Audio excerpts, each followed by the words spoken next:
Alright, selamat datang lagi di channel Curiosity dan selamat datang di tahun baru 2021 ya. Dan ini adalah konten pertama Eki di 2021. Oke, jadi apabila kalian sudah menonton video santet yang di bawah ini, nah ini itu view-nya mencapai 60.000 ya, dan wow, I don't expect that.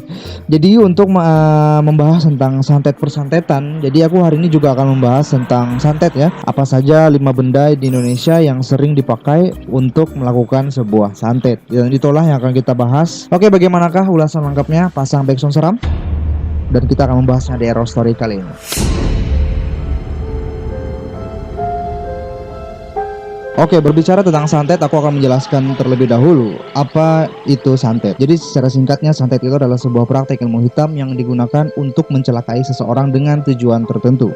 Yang kurang lebih begitulah. Sebenarnya banyak benda yang dipakai untuk santet, tapi aku cuma mengambil 5 benda santet yang sering dipakai di Indonesia. Yang pertama adalah tanah kuburan. Tanah kuburan yang digunakan biasanya dari jenazah yang baru dimakamkan. Nah, ketika tanah kuburan sudah didapatkan, itu akan dibungkus oleh kain kafan, dan kemudian tanah kuburan yang dibungkus kain kafan ini akan dimantrai atau dilakukan suatu cara, entah bagaimana caranya juga aku kurang ngerti ya. Nah, efek dari jenis santet tanah kuburan ini biasanya ditujukan kepada sebuah rumah. Jadi apabila tanah kuburan tersebut sudah sampai, ilmunya sudah sampai ke sebuah rumah, maka orang-orang dalam rumah tersebut akan merasakan kegelisahan, akan merasakan emosi yang tidak kunjung reda. Jadi maunya itu pengen marah aja gitu orang dalam rumah tersebut gitu. Aku juga melihat di beberapa video tanah kuburan ini biasanya tiba-tiba ada di bawah rumah kita. Rumah kita misalnya terdiri dari tehel, terdiri dari papan, dan tiba-tiba tanah kuburan tersebut langsung ada di bawah papan atau tehel tersebut gitu. Entah bagaimana caranya masuk, who knows gitu kan. Namanya juga ilmu hitam, mereka bersekutu dengan setan, maka semua bisa terjadi gitu. Maka dari itu, jika kalian melihat kain kafan dan ketika kalian membukanya itu adalah isinya tanah kuburan, segera buang tanah tersebut dan minta pertolongan kepada orang yang mengerti tentang hal ini. Oke, next, yang kedua adalah raja. Raja itu adalah sebuah kertas yang bertulisan, ya tulisan-tulisan acak seperti itu ya, tapi itu tulisannya adalah tulisan Arab. Nah, terkadang dalam raja ini juga tulisan-tulisannya itu membentuk seperti manusia, hewan, atau ya bentuk-bentuk lainnya lah gitu. Nah, tulisan Arab yang ada di raja ini bukanlah ayat-ayat Al-Quran, tapi isinya atau artinya itu lebih mengarah kepada permohonan terhadap sesuatu. Nah, permohonan kepada siapa? Ya jelas, permohonan kepada jin. Nah, nanti di dalam raja ini akan diisi ilmu gaib. Apabila tulisannya sudah benar, bentuknya sudah benar, sesuai pola yang ya sesuai ilmu hitamnya bagaimana gitu kan. Apabila sudah benar, maka raja ini bisa berfungsi dengan baik. Tentang efeknya juga aku kurang tahu juga gitu. Mungkin kalian lebih mengetahui tentang raja ini, tulis saja di komentar, oke? Oke, next, yang ketiga adalah buhul-buhul atau ikatan temali.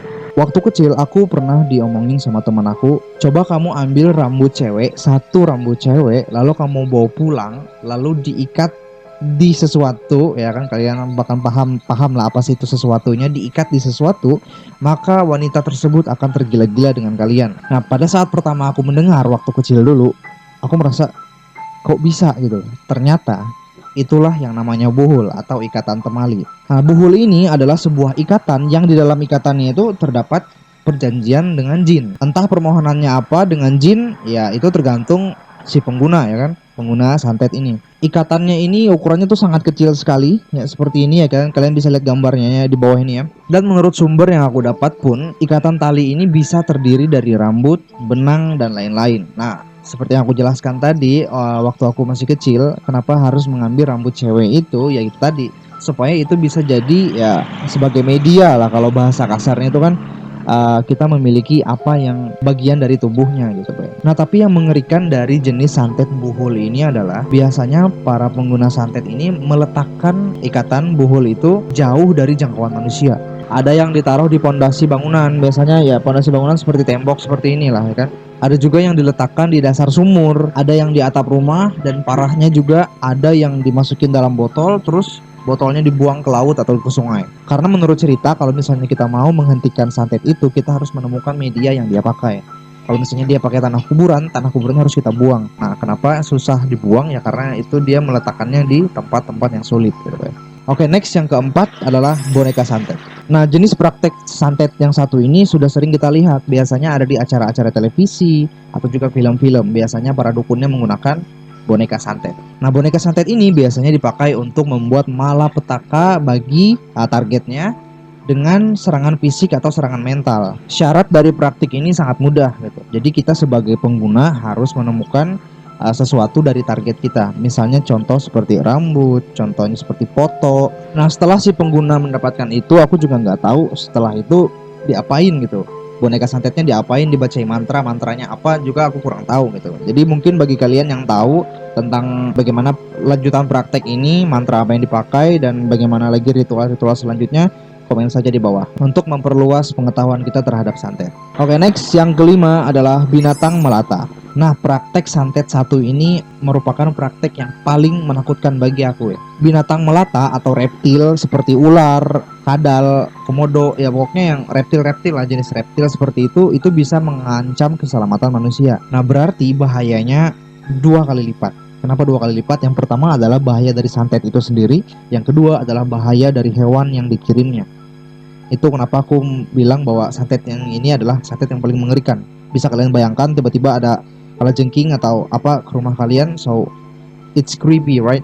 Nah, umumnya binatang-binatang ini munculnya itu di kamar mandi atau di kamar tidur, dan munculnya itu sangat sering. Bukankah aneh jika ular sampai datang 2 kali ke rumah kita atau kalajengking sampai datang 2 kali ke rumah kita? Nah, jadi caranya adalah ketika menemukan hal ganjil ini, kita usir terlebih dahulu. Misalnya ular yang datang, kita usir ularnya terlebih dahulu. Apabila dia datang lagi, usir sebanyak 3 kali. Apabila dia datang lagi, maka bisa dipastikan itu adalah sebuah santet. Ada juga yang mengatakan bahwa kalau misalnya dia sudah kembali sampai 3 kali, kita harus membunuh binatang tersebut dengan sambil membaca ayat kursi di Al-Quran. Tapi ini adalah tips dari artikel yang aku baca. Ya, siapa tahu kalian lebih jago dalam mengusir hal ini, ya bisa saja komen di bawah dan aku akan membaca komentar kalian dengan sangat seksama ya. Nah, itulah 5 benda santet yang sudah aku rangkum yang sering dipakai di Indonesia ya. Yang pasti video ini bukan untuk mengajarkan kalian bagaimana cara menyantet, tapi untuk tahu bagaimana cara menghadapi santet. Ketika kita ingin mengalahkan lawan kita harus tahu dulu siapa dirinya. Anjay.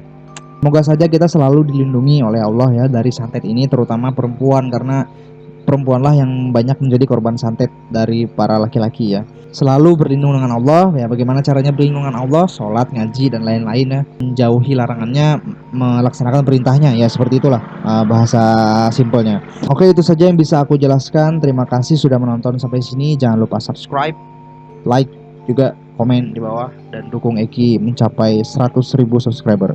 Amin, amin ya robbal alamin. Sampai kembali lagi di video selanjutnya, di error story selanjutnya. See you next video. Peace, bye.